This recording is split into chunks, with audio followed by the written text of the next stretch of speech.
work days, but teaching the Bible class or trying to present a lesson is something quite different because of the seriousness of what we're trying to do. We do have visitors.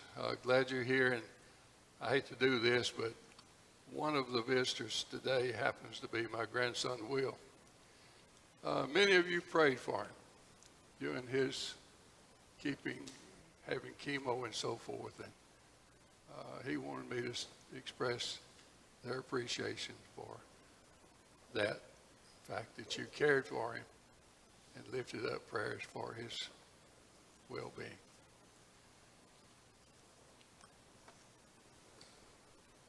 The first few years of my life, my family lived out fairly close to where I do now. If you took a line from East Limestone High School to the state prison, you would just about pass through where I grew up. We moved when I was fairly young, but I tell you what, there are a few remembrances that I have of those early years. One of them was a good spanking I got for going across the road and picking some of Miss Belle Thomas's tame blackberries when my mother had said, "Don't you do that. There are plenty of wild ones on our side of the road." But I didn't listen. And I paid the consequences too.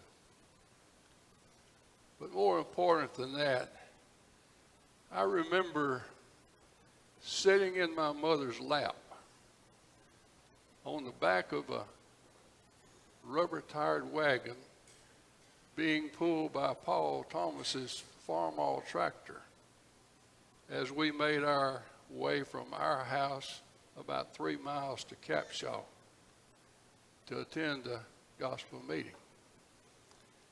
My mother must have thought attending was important. During my teenage years, some of you know my brother spent about 18 months in the Crippled Children's Hospital in Birmingham. Every Sunday morning, rain, shine, or otherwise, we loaded up into the car and we made that 3 or 3.5 hour journey down the old Highway 31, not Interstate 65, it didn't exist. But we got there in time to worship with the 77th Street Church of Christ. Attendance of the worship service was always very important to my family. And I appreciate the fact that they taught me scriptures such as Hebrews chapter 10, verse 25, not forsaking ourselves, the assembling of ourselves together, as a matter of some is. Or Acts chapter 20 and verse 7, where it says, upon the first day of the week, when the disciples came together to break bread, Paul preached to them. So it was impressed upon me from a very early age that if my life was going to be acceptable to God, it would include attending the worship service on a regular basis. Now, having said all that, you may think the title of my lesson this morning, if I can get this thing to work. All right, come on.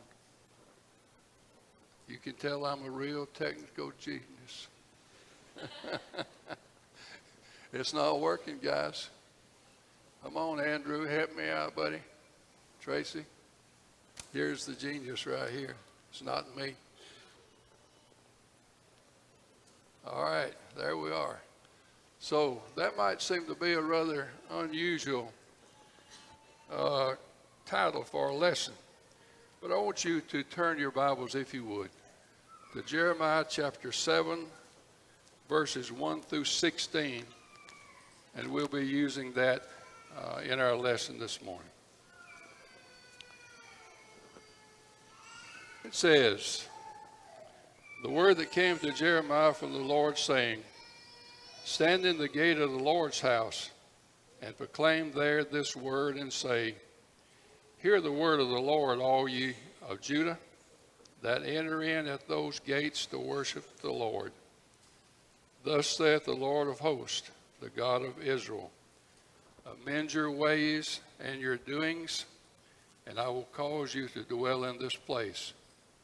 Trust not in lying words, saying, The temple of the Lord, the temple of the Lord, the temple of the Lord are these. For if ye thoroughly amend your ways and your doings, if you thoroughly execute judgment between a man and his neighbor, if you oppress not the stranger, the fatherless, and the widow, and shed not innocent blood in this place, neither walk after other gods to your hurt, then will I cause you to dwell in this place, in the land that I gave to your fathers, forever and ever. Behold, ye trust in lying words that cannot profit. Will you steal, murder, and commit adultery, and swear falsely, and burn incense unto Baal, and walk after other gods whom ye know not, and come and stand before me in this house, which is called by my name, and say, We are delivered to do all these abominations? Is this house, which is called by my name, become a den of robbers in your eyes? Behold, even I have seen it, saith the Lord. But go ye now unto my place which was in Shiloh, where I set my name at the first, and see what I did to it for the wickedness of my people Israel. And now, because ye have done all these things, saith the Lord, and I spake unto you, rising up early and speaking, but you heard not, and I called you, but you answered not. Therefore will I do unto this house which is called by my name, wherein ye trust, and unto this place which I gave to you and to your fathers, as I have done to Shiloh. And I will cast you out of my sight, as I have cast out all your brethren, even the whole seed of Ephraim. Therefore, pray not thou for this people, neither lift up cry nor prayer for them, neither make intercessions to me, for I will not hear thee. We see in these verses the prophet of God having to go and talk to those people because of their sinful ways. Had nothing to do with the fact that they were attending the worship service on a regular basis, but rather the problem was the way they were conducting their lives on a day-to-day basis.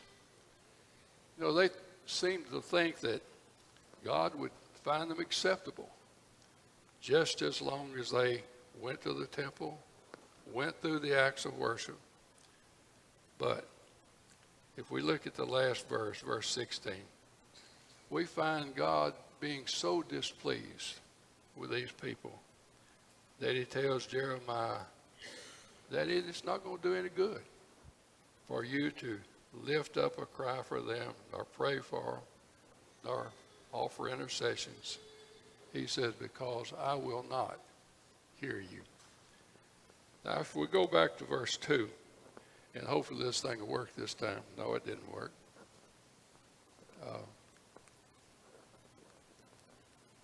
But if we go back to verse 2, I think we can conclude from some of the things that are said in these verses that just because we are attending the worship service on a regular basis does not ensure that we're really worshiping. Because evidently these people were going into the temple on a regular basis because that's the place where God told Jeremiah to go. He said, stand in the gate of the Lord's house and proclaim there this word. Do we find ourselves maybe in the same situation sometime? when we come to the house of the Lord, are we coming with the attitude that we sung about, or the attitude that David expressed in Psalms chapter 122 and verse 1, when he said, I was glad when they said unto me, let us go into the house of the Lord. Sometimes maybe we just show up out of habit. And don't make sure now you fill out the attendance sheet, the attendance card, because certainly you don't want anybody to call you next week and ask why you were not at worship service. Jesus said in John chapter 4 and verse 24, God is a spirit, and they that worship him must worship him in spirit and in truth. I think God's plan is pretty plain. What he expects of us when we come into his house. He expects our thoughts to be centered upon him. And I think he expects us to come here with an attitude of gladness. If we look at verse 3, I think we can see that attendance does not guarantee that our heart is necessarily right when we come into the place. Because he told these people, he made the statement, amend your ways and your doings, which indicate to me that they had a real heart problem. Their heart was not right. In Matthew chapter 15, we see Jesus having a similar discussion with the scribes and Pharisees, the religious leaders of the day. He told them that the way you're living indicates that you're not living right. In verse 7, he even calls them hypocrites. He said, well did Isaiah prophesy of you, saying, this people draweth nigh unto me with their mouth, and honoreth me with their lips, but their heart is far from me. Proverbs chapter 4 and verse 23 tells us that we are to keep our heart with all diligence, for out of it are the issues of life. You know, our friends, our neighbors, our family, they can't judge our heart. They may think it's okay because you know what? They see us here every time the door is opened. But we know what's in our heart. And more important than that, God knows what's in our heart also. 1 John chapter 3, verses 20 and 21 says, for if our heart condemn us, God is greater than the heart, and knoweth all things. Beloved, if our heart condemn us not, then have we confidence toward God. In verse 4, attendance cannot protect us from false teaching. These people apparently were trusting in the expression. Look at the words. The expression they used over and over again. The temple of the Lord, the temple of the Lord, the temple of the Lord. They didn't seem to be too concerned maybe about what was actually being taught or observed when they came to the temple. They said, well, we got priests, they're in charge. So we don't have to worry too much about whether what we're doing is right or not. Can we get caught up in that type of thinking also? Just because someone stands in this pulpit or in one of those classes back there and teaches a particular lesson, are we just to open our mouth or our mind and just swallow it up without ever checking it out? And that's the reason I like to put these scriptures on the overhead when I try to teach a lesson. We should be like those people talked about in Acts chapter 17, verse 11. It said, those people in Berea, they were more noble than those in Thessalonica, in that they received the word with all readiness of mind, and, listen to the last part, and searched the scriptures daily, whether these things were so. So, let's not be guilty of crying out, the church, the church, the church, and assume that everything is okay. Also, if you look at some of the things that were going on in verses 5 through 7, I think we can make the statement without any reservations that attendance will not make up for 6 days of wicked living. Concept here is pretty much like what we talked about in verse 3. Back there we talked about things that maybe people could not see, things that were actually in our heart. But here, he's talking about things that these people were doing openly against their fellow man and against God. They were oppressive to strangers, to the fatherless and the widows. They shed innocent blood. They walked after other gods. And even then God said, if you just change, then I will cause you to dwell in this place, in the land that I gave your fathers forever and ever. But indications are, they weren't going to change. And I think that maybe the message to us ought to be, religion, quotation marks, is not something we put on when we come through that door or that one back there. But rather, it's something that is a way of life. I had a friend of mine a few years ago told me about a situation about this time of year. He was combining. His beans broke down, called the local dealer, had a mechanic to come to the field to see if he could not fix his machine because he saw rain coming pretty quick. Well, the mechanic, after being there for a few minutes, started opening his mouth, spewing out stuff that you would not believe, to the extent that my friend said, I just had to walk away. I could not even stay near where the guy was at because of his profanity. Fast forward about 2 or 3 nights from that point. My friend was at a congregation here in the county because they were having a gospel meeting. Time for the service to start. Who do you think stood up and announced the opening song?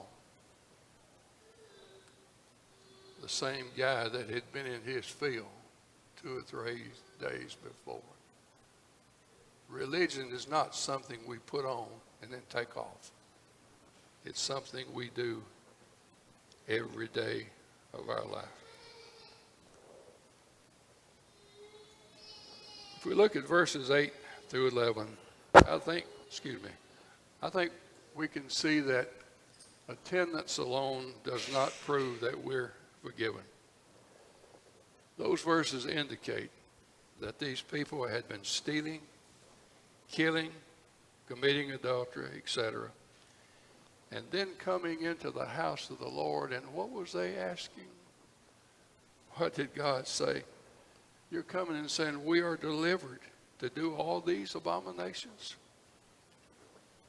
So I suggest that feeling safe or saved does not prove that we are saved.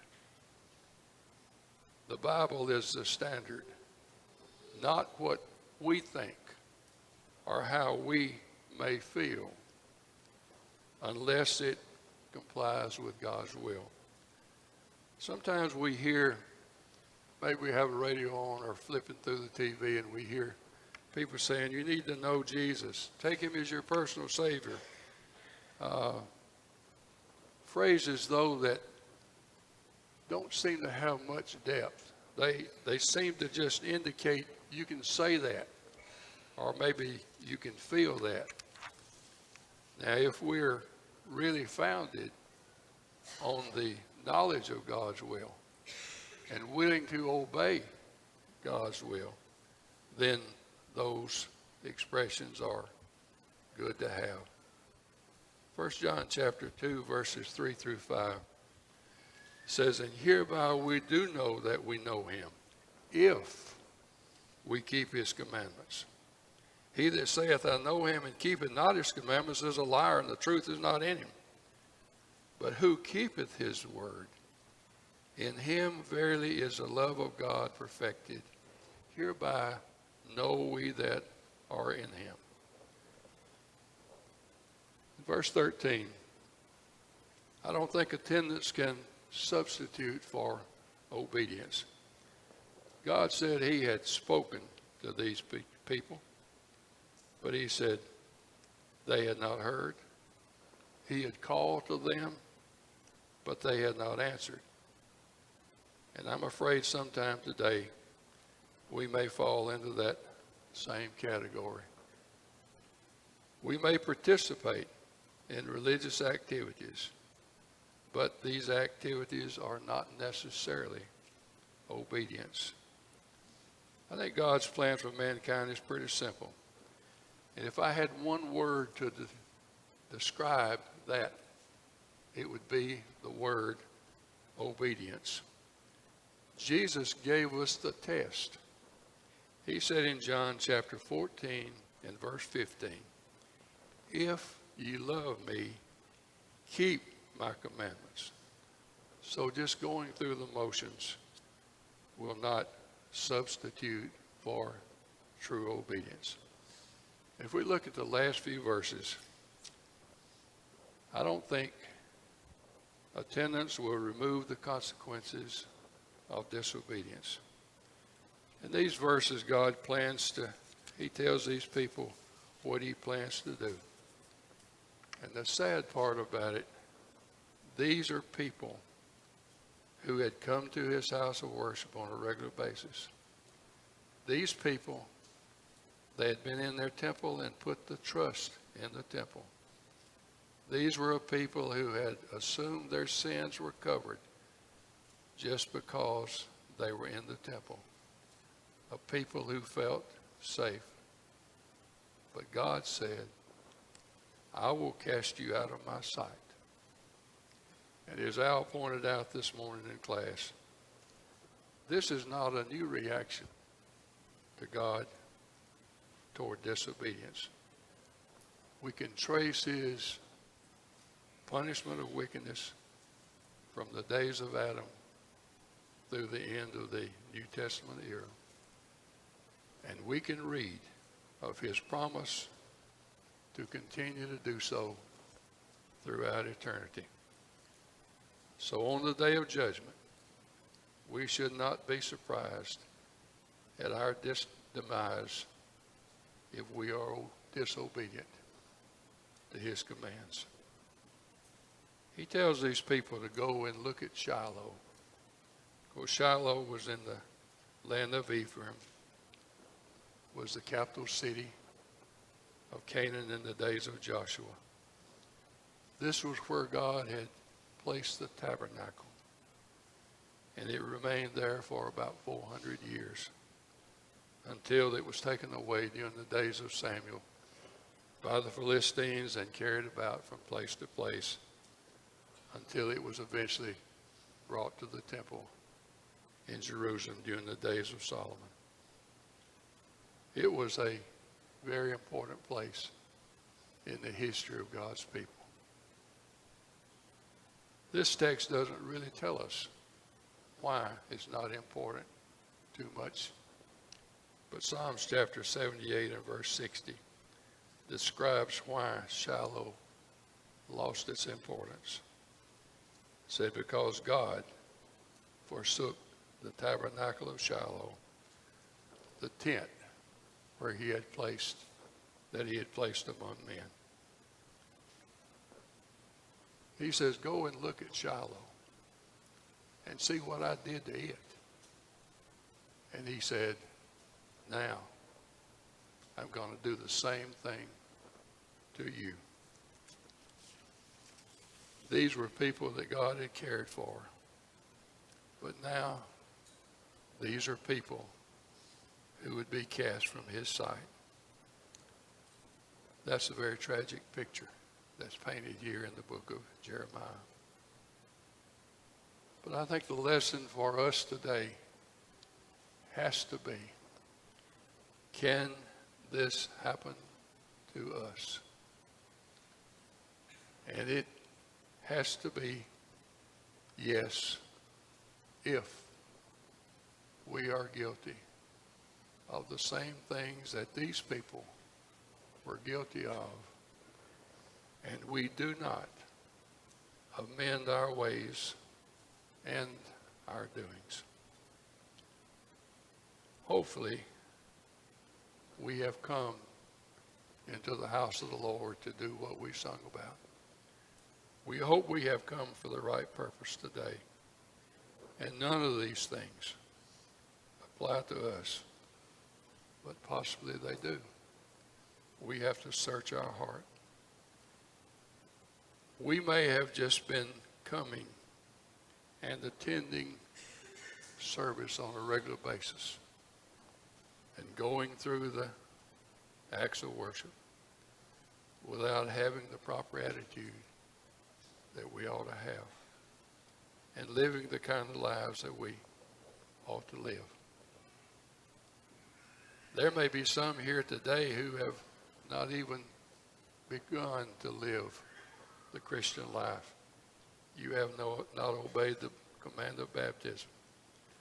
Then we would ask that you think about that seriously. And I would hope that you would do that even this morning and become a child of God. What I've tried to do today is stir up those of us who are considered God's people. But maybe we have found ourselves kind of drifting along. Maybe we're guilty of some of these things. We've lost our first love. We've just been going through the motion, as it were. So, if there are things of a public nature that you are aware of and you know that need correcting, then I would hope you would do that as we stand together and sing the song of invitation.